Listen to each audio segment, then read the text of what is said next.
So, Miss Delhi, will you marry me? लेकिन रितेश, तुम्हारे mom dad मानेंगे? You don't worry about it. मैं उन्हें मना लूंगा.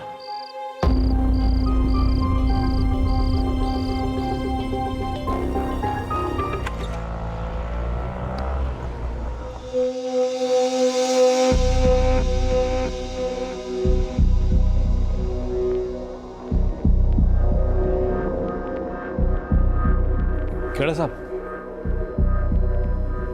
कैलाश बसरा जी, अब फिर आ गए? अब क्या बात हो गई? खेड़ा साहब, वो कल्याणपुर मार्केट से हमारी गाड़ी चोरी हो गई और हमें लगता है ये उसी आदमी का काम है जो कई दिनों से हमारा पीछा कर रहा है। खेड़ा साहब, प्लीज हमारी मदद कीजिए। मैं जो कह रहा हूं बिल्कुल सच कह रहा हूं।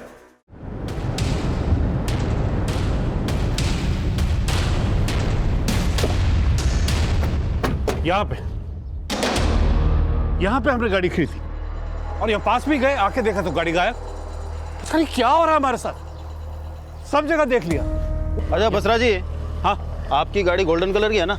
हाँ HR XX107M जी, हो रही है आपकी गाड़ी।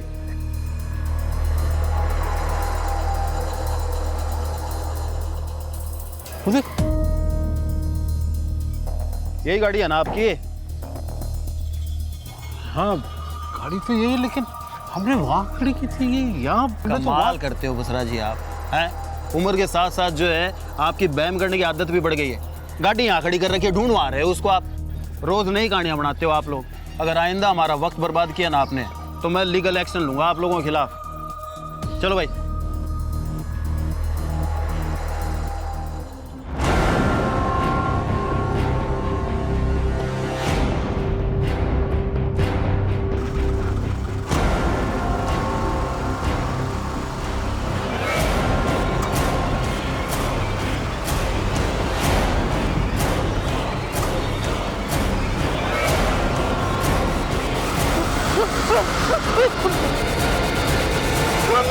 रितेश! क्या हुआ?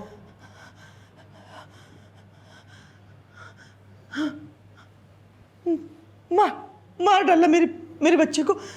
कैलाश जी, मार डाला कैलाश जी।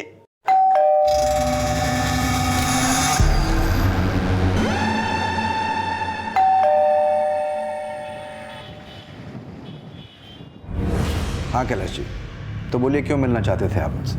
मेरे बेटे रितेश का मर्डर हुआ है। मेरी वाइफ ने खुद सपने में देखा है। सपने में? हाँ साहब, मुझे रोज सपना आता है और सपने में मेरा बेटा भागता रहता है और मुझे आवाज देता है, कहता है मम्मी मुझे बचा लो, वो मुझे मार डालेगी मम्मी।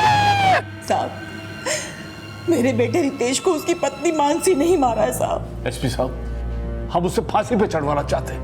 कैलाश जी, आपकी बीवी के सपने और आपके लगने से कोई आरोपी साबित नहीं हो जाते। लेकिन सच यही है साहब कि मानसी एक बहुत ही चालाक औरत है। 12 जून की सुबह उसने फोन किया।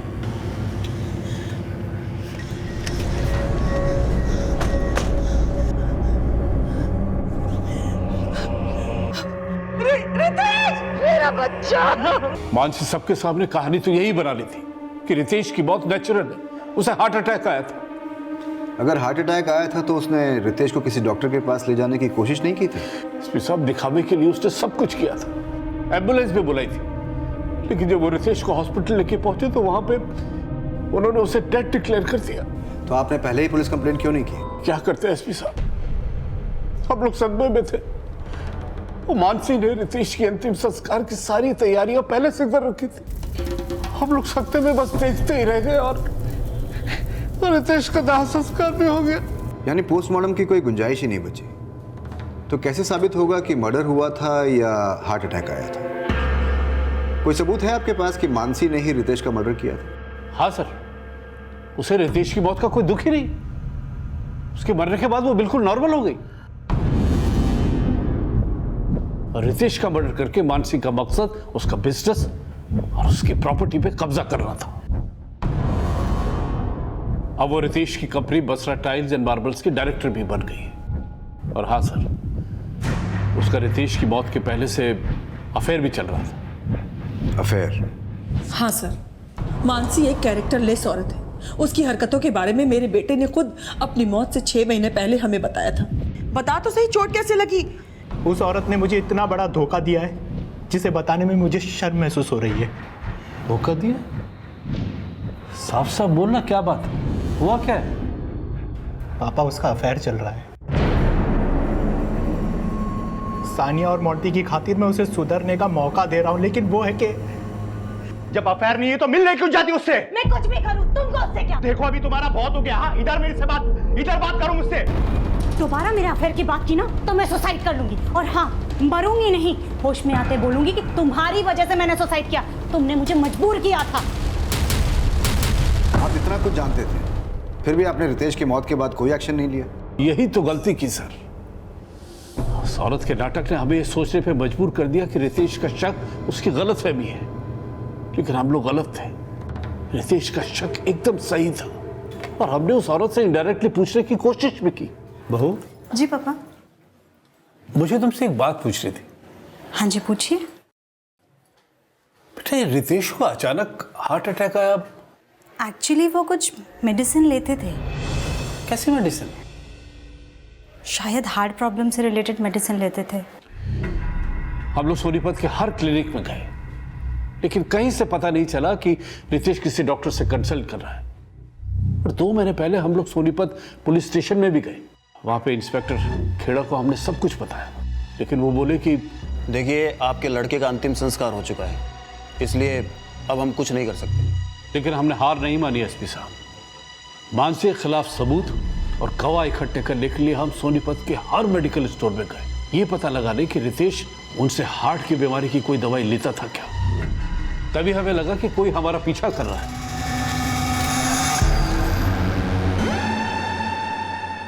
और कल जब हम कल्याण नगर मार्केट में गए तो हमारी किसी ने गाड़ी चुरा ली।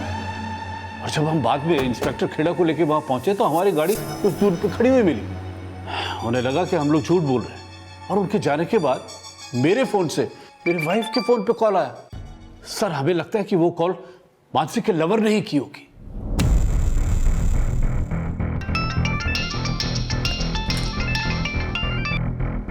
हेलो, मानसी बसरा बोल रही हैं? हाँ जी, बोल रही हूँ। आप कौन? एसपी धर्म यादव, आपसे मिलना है।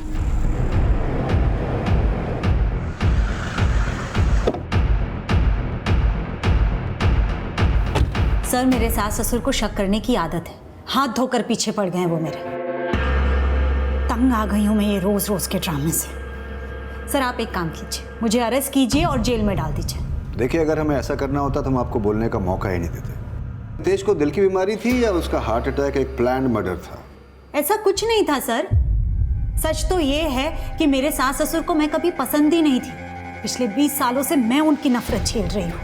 रितेश मुझसे प्यार करते थे, एक ऐसी लड़की से जिसको मेरे सास ससुर कभी भी अपने घर की बहू नहीं बनाना चाहते थे। उनका बस चलता तो वो उसी दिन मुझे फांसी चढ़ाते थे, जिस दिन रितेश ने उनकी मर्जी के खिलाफ जाके मुझसे शादी की थी। मैं और रितेश दिल्ली के सेम कॉलेज में पढ़ते थे। मैंने मिस दिल्ली कंपटीशन जीता था and Ritesh was very happy. मुझे आज भी याद है जब रितेश ने मुझे पहली बार कहा था, So Miss Delhi, will you marry me? लेकिन रितेश, तुम्हारे मॉम डैड मानेंगे? You don't worry about it. मैं उन्हें मना लूंगा।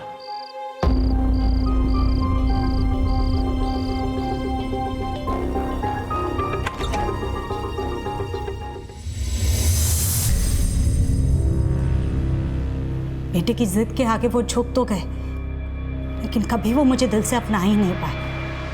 मेरी कास्ट अलग थी, मेरा ब्यूटी क्वीन होना उन्हें बिल्कुल पसंद नहीं था। वो कभी मेरे पहनावे को लेके टोकते तो कभी मेरी सोच को। मैंने अपने सपने, अपने एम्बिशंस को भी छोड़ दिया था उनकी खुशी के लिए, लेकिन फिर भी वो मुझे दिल से अपना नहीं पाए। यहाँ तक कि मुझे और रितेश को अलग करने के लिए उन्होंने हमारे बीच मिसअंडरस्टैंडिंग क्रिएट करने की कोशिश की, लेकिन रितेश ने हमेशा मुझे सपोर्ट किया। और शादी के कुछ टाइम बाद ही उन्होंने मुझे अपने टाइल्स बिजनेस में भी इन्वॉल्व कर लिया। हम दोनों ने मिलकर हमारा बिजनेस खड़ा किया। जल्द ही मार्केट में हमारी कंपनी की अच्छी गुडविल बन गई। मैं Basra tiles and marbles company की बोर्ड मेंबर बन गई थी। ये बात भी मेरे सास ससुर को पसंद नहीं आई। और एक दिन वो हमसे नाराज होकर घर छोड़कर गन्नौर जाके रहने लगे। वो मुझे तो क्या, रितेश को भी कभी समझ नहीं पाए। मोंटी और सानिया के होने के बाद भी वो हमारे साथ आके नहीं रहे।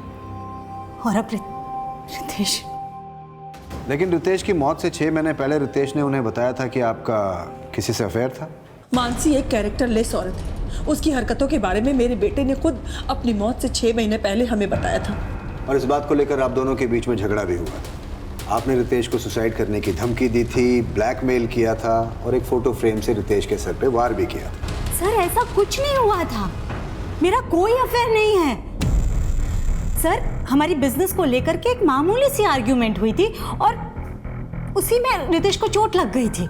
रितेश मुझसे बात तो करो, अगर डील मैंने कर ली तो प्रॉब्लम क्या हो गई? डील कर ली, मुझसे पूछा भी नहीं, मुझे बताया भी नहीं। अरे बाबा मैंने तुम्हें कॉल किया था लेकिन तुम्हारा नंबर स्विच ऑफ आ रहा था। स्विच ऑफ आ रहा था तो तुम दोबारा कॉल कर सकती थी। अरे मैंने तुम्हें अरे बॉस कौन है मेरे? सर मेरे सास ससुर ये सब मनगढ़ंत कहानी बनाकर, बात का बतंगड़ बनाकर आपको बता रहे हैं। और आपके सास ससुर बोल रहे हैं कि आपको रितेश की मौत का जरा भी दुख नहीं है। रितेश की मौत के बाद उसका जमीन, जायदाद, बिजनेस सब आपने हथिया लिया और आप उसके बिजनेस को बहुत खुशी खुशी संभाल रही है। सर मेरा दुख मैं जानती हूँ। मेरे बच्चों के फ्यूचर के लिए अपना दुख भूलकर मैं काम में बिजी हो गई हूँ। इसका मतलब ये नहीं है कि मुझे रितेश की मौत से फर्क नहीं पड़ा है। पर रितेश के पेरेंट्स का कहना है कि आपने 12 जून की सुबह रितेश का मर्डर किया था। सर 12 जून की सुबह तो मैं सो रही थी और अचानक से लैंप गिरने की आवाज से मैं उठी। रितेश, रितेश। सर रितेश को हार्ट अटैक ही आया था। हार्ट अटैक आया था या हार्ट अटैक दिया गया था? दिया गया था मतलब? सच क्या है शायद आप अच्छी तरह जानती हैं और अब ये सच आपके सास ससुर भी अच्छी तरह जान चुके हैं। सर हमें लगता है कि वो कॉल मानसी के लवर ने ही की होगी और उसके साथ मिलकर ही उसने हमारे बेटे को मारा होगा। और ये राज हमें कल रात ही पता चल गया। कल रात? ऐसा क्या पता चल गया आपको? सर कल रात एक मेडिकल स्टोर का मालिक मनोज हमसे हमारे घर मिलने आया था। उस मेडिकल स्टोर वाले ने उन्हें बताया कि आप किसी आदमी के साथ उसके मेडिकल स्टोर पर गई थी वो लेने के लिए, जिसके ओवरडोज से किसी को भी हार्ट अटैक आ सकता है। नहीं सर ये सब झूठ है। मेरे सास ससुर मुझे फंसाने के हथकंडे अपना रहे हैं और उन्होंने ही उस मेडिकल स्टोर वाले को झूठ बोलने के पैसे दिए होंगे। वो मुझे जेल भेजकर रितेश की प्रॉपर्टी और बिजनेस पर कब्जा करना चाहते हैं और उन्होंने अपनी नीयत मुझे पहले ही दिखा दी थी। मानसी। जी पापा। बेटा रितेश ने अपना बिजनेस शुरू करने के लिए मुझसे 50 लाख रुपए उधार लिया था। अब वो तो रहा नहीं, सोच रहा हूँ बिजनेस मैं टेक ओवर कर लूँ। जब मोटी 18 साल लेकिन पापा उन्होंने तो कभी मुझसे ऐसा नहीं कहा कि उन्होंने आपसे कुछ पैसे लिए हैं। तो मैं क्या झूठ बोल रहा हूँ? नहीं पापा मेरा कहने का वो मतलब नहीं था। मैं बिजनेस संभाल रही हूँ और आपको इनके बिजनेस की कोई तुम क्या संभाल रही हो मुझे अच्छी तरह पता है। तुम अपने बच्चों को संभालो, बिजनेस मैं देखूंगा।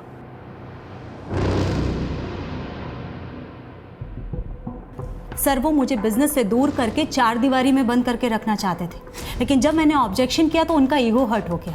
वो ये सब बेबुनियादी आरोप लगा रहे हैं मुझ पर। सर रितेश की मौत के बाद मैंने ही उन्हें रिक्वेस्ट किया था कि वो हमारे साथ रहे। मुझे लगा रितेश के जीते जी मैं जॉइंट फैमिली की खुशी नहीं दे सकी हूँ मेरे सास ससुर को, तो उनकी मौत के बाद। लेकिन उन्हें ये भी अच्छा नहीं लगा। और सर रितेश की मौत को 4 महीने हो गए। उसकी मौत के 2 महीने बाद तक वो हमारे साथ रहे, लेकिन अब जा कर के उनको लग रहा है कि मैंने रितेश का मर्डर किया। सर वो पिछली बातों का बदला ले रहे हैं मुझसे। जो कुछ भी वो रितेश के जीते जी नहीं कर पाए वो सब वो अब करना चाहते हैं। अब वो मुझे सिर्फ टॉर्चर करना चाहते हैं और कुछ नहीं।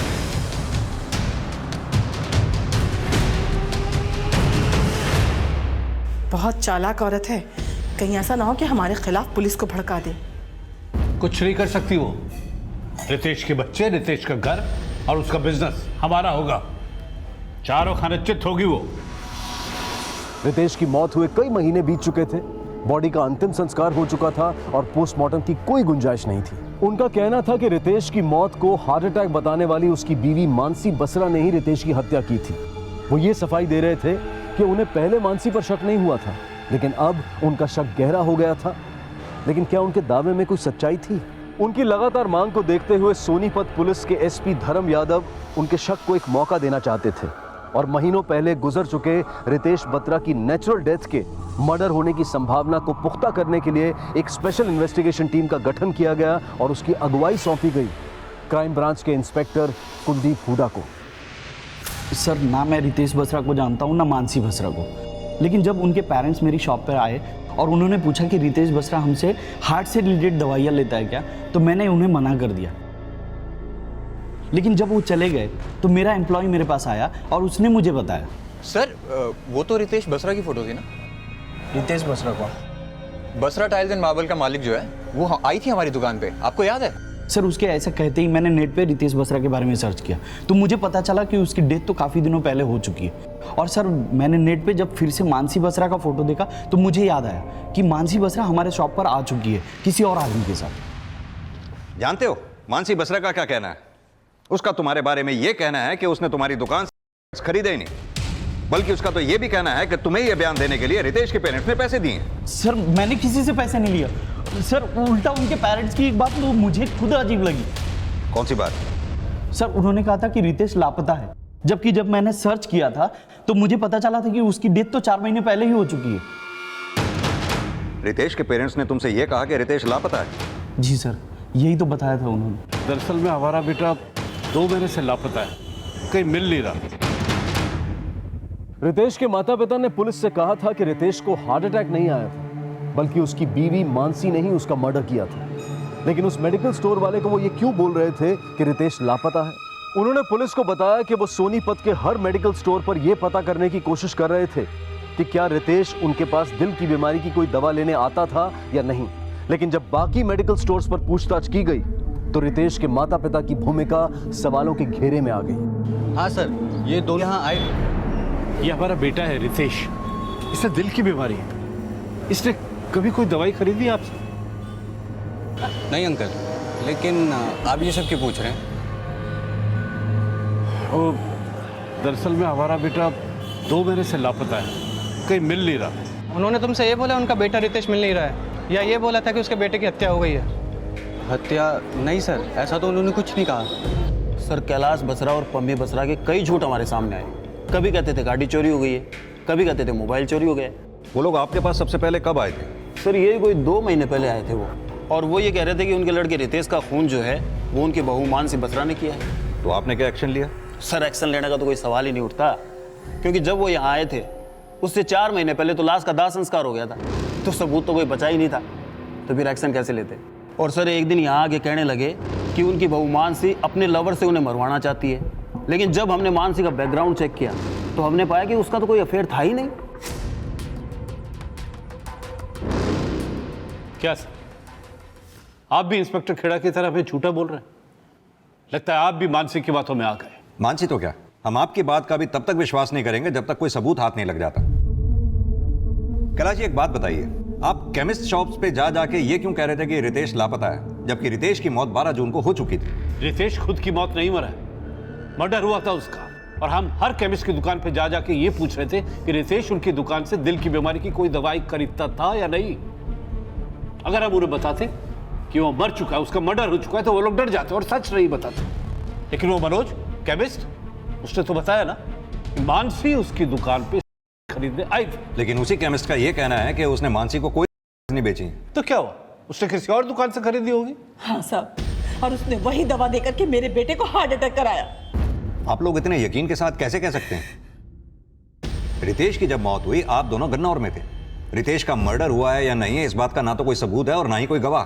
सबूत है इंस्पेक्टर साहब, रितेश के बच्चे, वो लोग जानते हैं कि उनकी मां ने ही उनके पापा का मर्डर किया है। रितेश के बच्चे? क्या कहा रितेश के बच्चों ने आपसे? रितेश की मौत के बाद दोनों तो मुरझा गए इंस्पेक्टर साहब।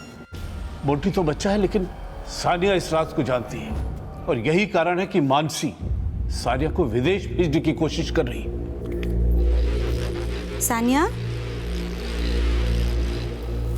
क्या सोच रही हो? तुम्हें पता है ना तुम्हें अब्रॉड जाना है पढ़ने के लिए, तो ये फिजूल की बातों से अपना ध्यान हटाकर अपनी पढ़ाई पर कंसंट्रेट करो, ओके? सानिया बेटा, तुम्हारे पापा मुझसे हमेशा कहा करते थे कि तुम पढ़ाई में बहुत अच्छी हो, लेकिन उन्होंने ये कभी नहीं बताया कि तुम अब्रॉड जाके पढ़ना चाहती। पापा मुझे कभी दूर नहीं भेजना चाहते थे, लेकिन वो तो खुद ही हमसे दूर चले गए। तुम्हारे पापा हमसे दूर नहीं गए बेटा, बल्कि उन्हें हम सबकी जिंदगी से दूर भेज दिया गया। तुम्हारे पापा को हार्ट अटैक नहीं आया था ना? नहीं, उन्हें हार्ट अटैक ही आया था। बताओ बेटा, 12 जून की सुबह क्या हुआ था? तुम्हारी मम्मी ने तुम्हारे पापा का मर्डर किया था ना? बताओ। दादाजी ऐसा कुछ नहीं है, प्लीज मुझे ऐसे जाने दीजिए। सानिया से हमने कई बार बात करने की कोशिश की, लेकिन उस दिन के बाद से उसने हमसे बात करना ही बंद कर दिया। शायद वो असलियत जानती है साहब, इसीलिए मानसी ने उसे हमसे बात करने के लिए मना कर रखा है। मैंने कभी सानिया को उसके दादा दादी से बात करने के लिए मना नहीं किया, बल्कि मेरे सास ससुर की सोच घटिया है। आप ही बताइए, अगर किसी बच्चे के सामने उसकी माँ के कैरेक्टर पर सवाल उठाए जाएंगे तो क्या वो उस टॉपिक पर बात करना पसंद करेगा? मेरे बच्चे अभी तक अपने पापा की मौत के सदमे से उभरे भी नहीं, और वो उन्हें मेरे खिलाफ जबरदस्ती भड़का रहे हैं। उनकी सोच इतनी घटिया है कि वो मेरी बेटी से सवाल कर रहे हैं कि मेरा अफेयर किसके साथ है। सानिया बेटा, तू जो कुछ भी जानती है ना, सब सच सच बता दे। तेरे पापा के एब्सेंस में तेरी मम्मी से मिलने के लिए कौन आदमी आता था? सानिया, सानिया बेटा, सानिया मेरी बात तो सुन। सानिया, सानिया, मोंटी, बस मम्मी जी, हद हो गई। मोंटी बेटा तू अंदर जा।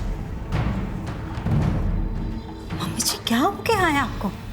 आप बच्चों से ऐसे सवाल पूछ रही हैं? हाँ तो तू ही बता दे ना, तू ही बता दे कि किस किस के साथ तेरा चक्कर है। किस कुत्ते के लिए तूने मेरे बेटे को मार डाला? बोल। मम्मी जी आप मुझे इतना गया गुजरा समझती हैं? रितेश की प्रॉपर्टी के लालच में लालची तो तू है, और हत्यारन भी। हमारे बेटे को मार डाला। मैं तुझे छोड़ूंगा नहीं, फांसी पर चढ़वा के रहूंगा।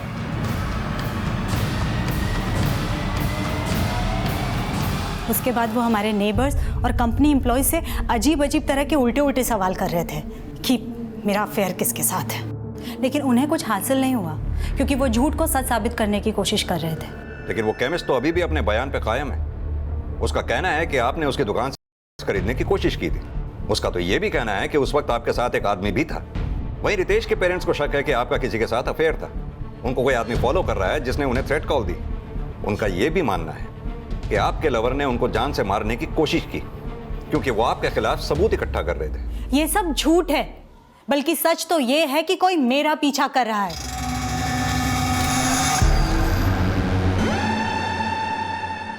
सर उल्टा मुझे ये लगता है कि मेरे पीछे मेरे सास ससुर ने किसी को लगा रखा है, और अब वो ये कहानी बना रहे हैं कि मैं उन्हें मरवाना चाहती हूँ। ये केमिस्ट भी उनकी गंदी साजिश का हिस्सा है। और केमिस्ट का ये कहना कि आपके साथ उस समय कोई आदमी भी था? सर ये सब कुछ मेरे सास ससुर की रची हुई मनगढ़ंत कहानी है। वो सिर्फ ये साबित करना चाहते कि मेरा किसी के साथ अफेयर है और मैंने उसके साथ मिलकर अपने पति का मर्डर किया है। लेकिन इस बात में कितनी सच्चाई है कि रितेश एक हार्ट पेशेंट था? क्योंकि हमें ऐसे किसी डॉक्टर का पता नहीं चला जिससे रितेश कंसल्ट कर रहा था, और आपके मुताबिक रितेश हार्ट डिसीज की दवाइयां ले रहा था। हाँ सर, रितेश हार्ट से रिलेटेड प्रॉब्लम की दवाइयां ले रहे थे, लेकिन ये का रितेश के हार्ट अटैक से क्या कनेक्शन है? और सर मैं तो उस वक्त सो रही थी जब रितेश को हार्ट अटैक आया। सानिया, सानिया जल्दी आ, तेरे पापा को कुछ हो गया। फिर मैंने एम्बुलेंस बुलाने के लिए फोन किया। अंकल देखिए क्या हुआ बेटा? पल्लवी भाई साहब देखिए ना, रितेश को क्या हो गया, कुछ बोल नहीं रहे। लेकिन हॉस्पिटल ले जाते ही उन्हें डेथ डिक्लेयर कर दिया गया। क्या वक्त रहा होगा जब रितेश को हार्ट अटैक आया? लगभग 6:30 बजे होंगे, और 7:30 बजे तक मैंने लॉस को इन्फॉर्म कर दिया था। वो लोग यहाँ आए, फिर हमने साथ में मिलकर उनका अंतिम संस्कार किया। सर अगर उन्हें शक था तो उन्होंने तब क्यों कुछ नहीं कहा? अब वो ये सब क्यों कर रहे हैं? आपकी बेटी सानिया कहाँ है? हमें उससे भी बात करनी है। सानिया बेटा, 12 जून की सुबह आपके पापा की डेथ हुई थी। और आपकी मम्मी के मुताबिक आपके पापा को हार्ट अटैक आया था। बेटा, हम ये जानना चाहते हैं कि डेथ होने से एक रात पहले आपके पापा की सेहत कैसी थी? वो ठीक थे। इनफैक्ट वो मेरे रूम में भी आए थे। क्या बेटा, तुम अभी तक पढ़ रही हो? मैंने तुमसे कहा है ना, देर रात को नहीं बल्कि सुबह जल्दी उठ के पढ़ना चाहिए, माइंड फास्ट चलता है। लेकिन मुझे पता नहीं था, जैसे अगले दिन मेरी आंखें खुलेगी तो। सानिया, सानिया जल्दी आ, तेरे पापा को कुछ हो गया। सानिया जल्दी आ। रितेश, रितेश क्या हो रहा है आपको? मैं बलबीर अंकल और रस्तोगी अंकल को लेकर आई। बेटा, जब आप बलबीर अंकल और रस्तोगी अंकल को घर लेकर आए तब आपने क्या देखा? मुझे कुछ याद नहीं है, मुझे कुछ याद नहीं है सर। सानिया ने जैसे ही बोला कि रितेश को हार्ट अटैक आया, और सर जब हम वहाँ गए मानसी तब तक एम्बुलेंस बुला चुकी थी। अच्छा, जब आप दोनों घर में गए तो रितेश की हालत कैसी थी? मतलब ऐसा कुछ देखा कि रितेश दर्द से तड़प रहा हो? सर शायद एम्बुलेंस आने से पहले ही रितेश मर चुका था। उसकी बॉडी में सर कोई मूवमेंट नहीं था।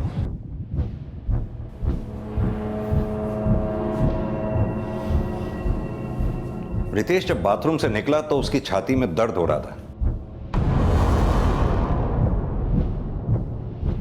दर्द से लड़खड़ाते हुए वो यहां पहुंचा और खुद को संभालते हुए उसके हाथ से ये लैंप गिरा और आप लैंप गिरने की आवाज से उठी। Yes sir. आपके बेटे का कमरा कौन सा है? सर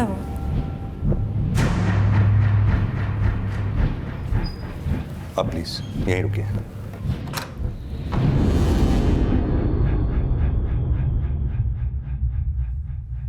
मोंटी बेटा,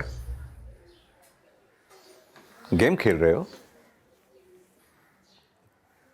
ये कौन सा गेम खेल रहे हो बेटा? आपको पता है यही गेम मेरे बेटे को भी बहुत पसंद है। आपको अगर बुरा ना लगे तो मैं ये गेम अपने फोन में ट्रांसफर कर लूं? थैंक यू बेटा। इसमें तो बहुत अच्छी पिक्चर्स हैं आपकी। और ये क्या, आप अपने पापा के साथ रेसलिंग करते थे? Yes uncle. सर, रितेश के पोस्टमार्टम रिपोर्ट के एब्सेंस में यह साबित करना वाकई बहुत मुश्किल है कि उसकी मौत नेचुरल हुई थी या फिर उसका मर्डर हुआ था। जिस थ्रेट कॉल की बात रितेश के फादर कर रहे थे वो उन्हीं के फोन से उनकी वाइफ के नंबर पे किया गया था। अब उन्हें थ्रेट कॉल मिली भी थी या नहीं, इस बात का कोई प्रूफ नहीं है हमारे पास।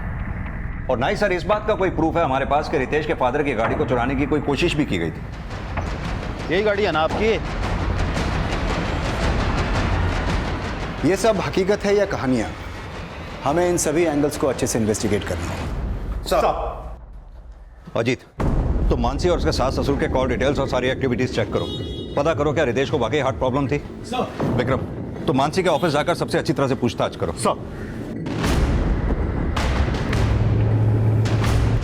संजीव जी, आप बसरा टाइल्स के सीईओ हैं। कितना टाइम हो गया आपको बसरा टाइल्स के साथ काम करते हुए? करीबन 7 साल सर। इतने टाइम से आप बसरा के साथ काम कर रहे हैं, क्या आप बता सकते हैं कि रितेश बसरा की किसी से कोई दुश्मनी, बिजनेस राइवलरी या फिर किसी के साथ कोई पर्सनल इश्यू? नहीं सर, जहाँ तक मेरा नॉलेज है ऐसा तो कुछ भी नहीं था। अच्छा, ये बताइए कि रितेश बसरा के अपनी वाइफ मानसी के साथ किस तरीके के डिफरेंसेस थे? बिजनेस को लेकर उनका विजन एक जैसा ही था। In fact company was doing very well under their guidance. उनको देखकर ऐसा लगता ही नहीं था कि उनका कोई पर्सनल इश्यू हो। और ये रितेश के पेरेंट्स, उनके बारे में क्या जानते हैं आप? ज़्यादा तो कुछ नहीं, लेकिन हाँ, कुछ टाइम पहले रितेश जी के फादर यहाँ आके हमारे स्टाफ और मुझसे कुछ अजीब से सवाल पूछ रहे थे। सबको पूछ रहे थे कि मानसी बसरा का किससे अफेयर है। सर, वो काफ़ी अनाप शनाप बोल रहे थे। मुझे लगा था कि शायद उन्हें कोई मेंटल प्रॉब्लम है। लेकिन हमने सुना कि रितेश को हार्ट प्रॉब्लम था, क्या ये सच है? नहीं सर, रितेश जी को कोई हार्ट प्रॉब्लम नहीं थी। अगर ऐसा कुछ होता तो वो मुझे ज़रूर बताते। अगर उसे कोई हार्ट प्रॉब्लम नहीं थी तो फिर उसे हार्ट अटैक आया क्यों? सर, ये बताना तो थोड़ा मुश्किल है सर। आज के दौर में किसी को भी अचानक से कोई भी प्रॉब्लम हो जाती है। और वैसे भी रितेश जी को काफ़ी काम का लोड था, काफ़ी स्ट्रेस लेते थे वो। तो आपको क्या लगता है इसी प्रेशर की वजह से रितेश को हार्ट अटैक आया था? हार्ट अटैक तो अब तुझे आएगा जब जेल में पुलिस वाले तेरे गाल लाल करेंगे। पापा जी, आप ये सब जो कुछ कर रहे हैं इससे आपको कुछ हासिल नहीं होने वाला। क्यों आप अपने मरे हुए बेटे की मौत का तमाशा बना रहे हैं? यार घुमाए तू और तमाशा हम बना रहे हैं? हाँ, इनफ मम्मी जी। ज्यादा इनफ उनफ ना कर। अरे बड़ी आई मिस दिल्ली, मैं तुझे मिस जहन्नम बना दूंगी। मेरे बेटे को खा गई उल्टा कहीं हद।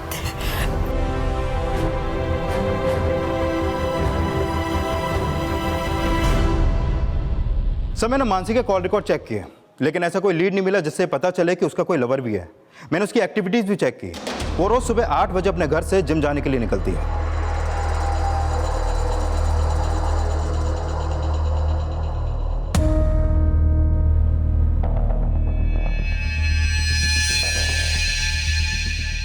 सर मेरी मानसी के जिम ट्रेनर से भी बात हुई।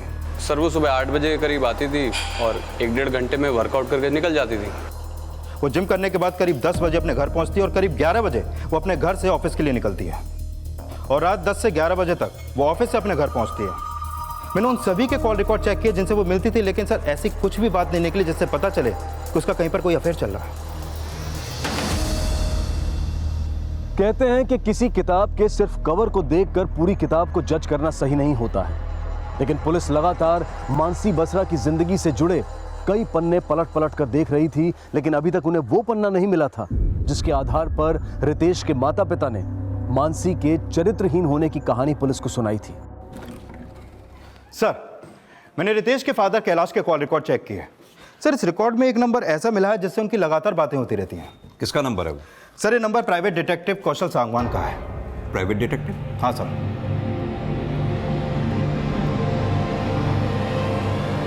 सर उल्टा मुझे ये लगता है कि मेरे पीछे मेरे सास ससुर ने किसी को लगा रखा है और अब वो ये कहानी बना रहे हैं कि मैं उन्हें मरवाना चाहती हूँ।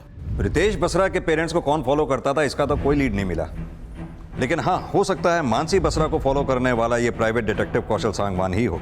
सर कहीं ऐसा तो नहीं कि रितेश के पेरेंट्स की कार का चोरी होना, उन्हें थ्रेट कॉल आना, ये सब रितेश के पेरेंट्स और इस प्राइवेट डिटेक्टिव कौशल सांगवान का ही कोई सेटअप प्लान है? विक्रम इस कौशल सांगवान को थाने बुलाओ। Okay sir.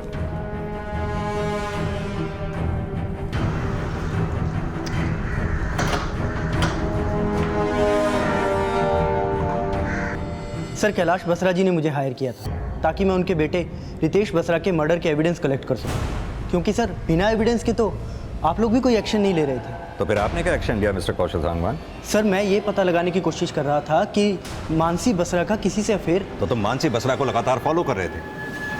जी सर।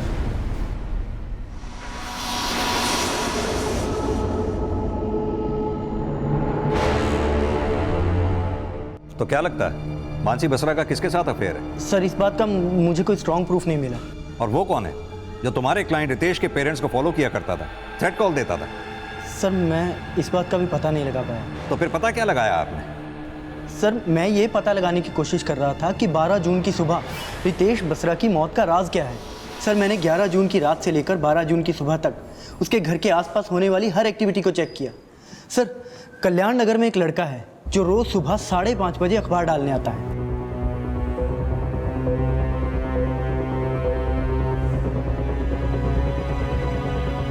सर अगली सुबह जब मैंने उस लड़के को रोककर उससे पूछताछ की तो उसने मुझे यह बताया कि उसने 12 जून की सुबह वहां एक छोटी सफेद गाड़ी को खड़े देखा था।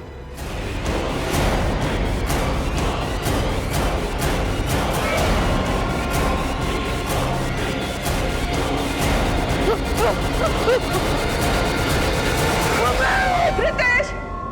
तो इस सफेद गाड़ी का वहम आपने डाला था रितेश की मां के मन में, जिसके बाद से उन्हें रोज सपना आता है कि उनके बेटे रितेश का मर्डर हुआ था। सपना? सर इस बारे में मैं कुछ नहीं जानता। लेकिन रितेश के पेरेंट्स ने खुद हमें इस सपने के बारे में बताया था। सर ये मां के अंदर की आवाज है सर, कोई भ्रम नहीं है। हमारे बेटे रितेश का सचमुच में मर्डर हुआ है सर। लेकिन ये मर्डर सपने में हुआ या हकीकत में?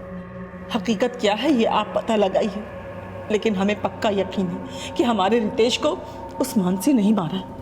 तो आपको भी यही लगता है कि रितेश बसरा का मर्डर उसकी वाइफ मानसी बसरा ने किया था? देखिए सर मैंने जितना पता लगाया था मैंने आप लोगों को बता दिया है, बाकी का सच आप लोग खुद पता लगा सकते हैं। ठीक है जा सकते हैं आप, लेकिन जाने से पहले उस लड़के का कॉन्टैक्ट नंबर हमें दीजिए जिसने आपको उस सफेद रंग की गाड़ी के बारे में बताया था। जी सर। विक्रम। साहब मैं झूठ नहीं बोल रहा, माता रानी कसम साहब, 12 जून की सुबह करीब 5:30 बजे मैंने साहब उधर एक सफ़ेद कलर की छोटी गाड़ी देखी साहब। याददाश्त बड़ी तेज है तेरी, डेट और टाइम सब याद है। कहीं ऐसा तो नहीं तेरी इस याद को ताज़ा रखने के लिए उस डिटेक्टिव कौशल सांगवान ने तुझे बादाम खिलाए हैं? नहीं साहब, ऐसी बात नहीं है। वो क्या है ना साहब, यहाँ पे कभी कोई गाड़ी खड़ी नहीं रहती थी। उस दिन साहब यहाँ पे एक गाड़ी खड़ी देखी तो याद रह गया साहब। उस गाड़ी का नंबर तो याद होगा? नहीं साहब, नंबर तो याद नहीं है, पर सफ़ेद कलर की छोटी गाड़ी थी साहब, वो याद है। उस गाड़ी में कोई बैठा हुआ था? नहीं साहब, गाड़ी साहब बहुत दूर थी साहब, इसलिए कुछ दिखा नहीं साहब। यानी कि तुझे जितना बताने को कहा गया उतना ही तुझे याद है। अजीत सर, इसकी बाकी की सारी डिटेल्स ले लो। सर।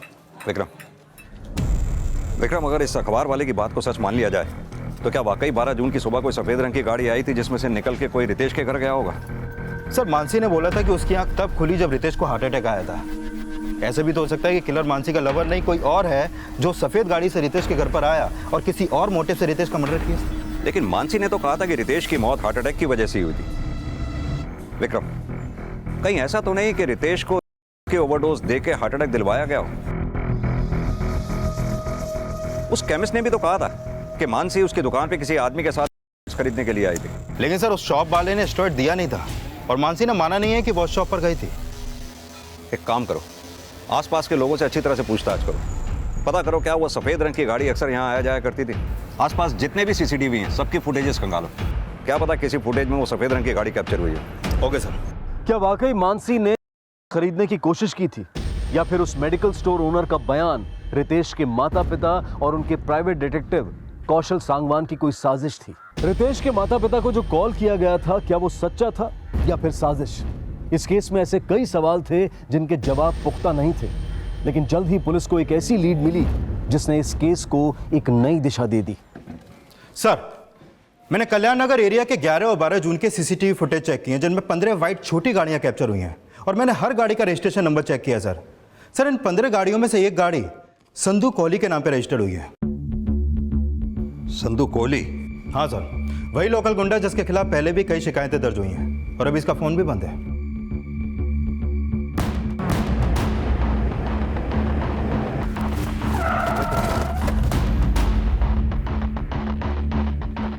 सर, यही घर है। अजीत सर, ताला तोड़ो, पूरे घर की अच्छी तरह से तलाशी लो।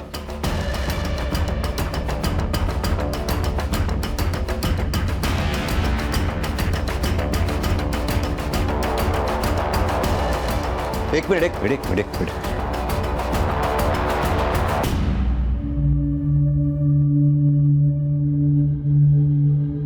विक्रम, ये तो वही कड़ा है जो रितेश की कलाई में था। और देखो,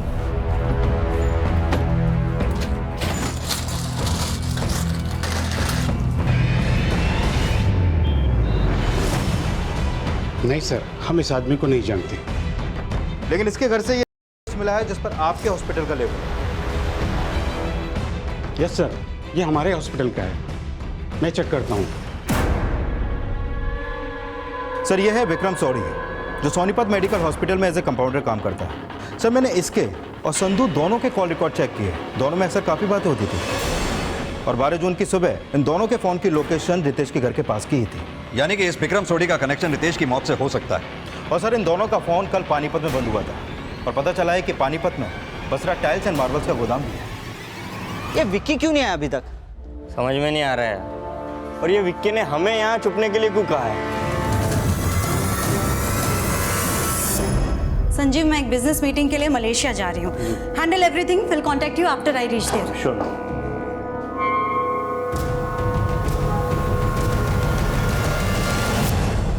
हाँ तो मानसी जी,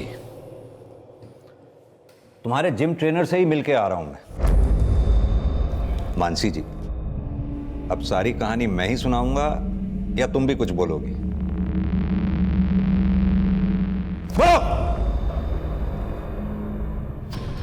करीब 1 साल पहले मैंने जिम ज्वाइन किया था।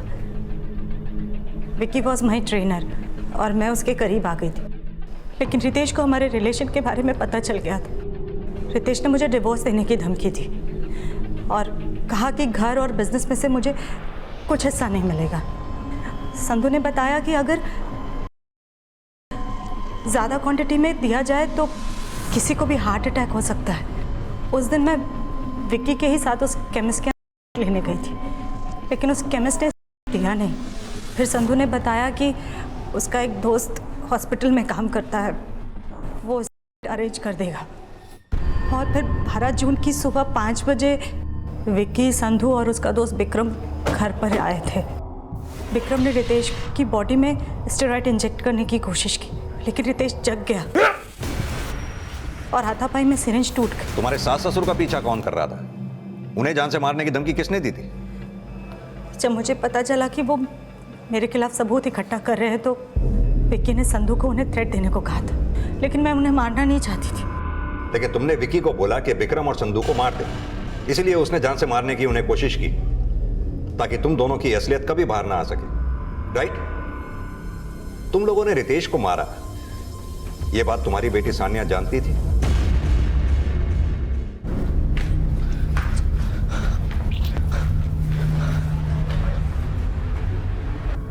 पापा,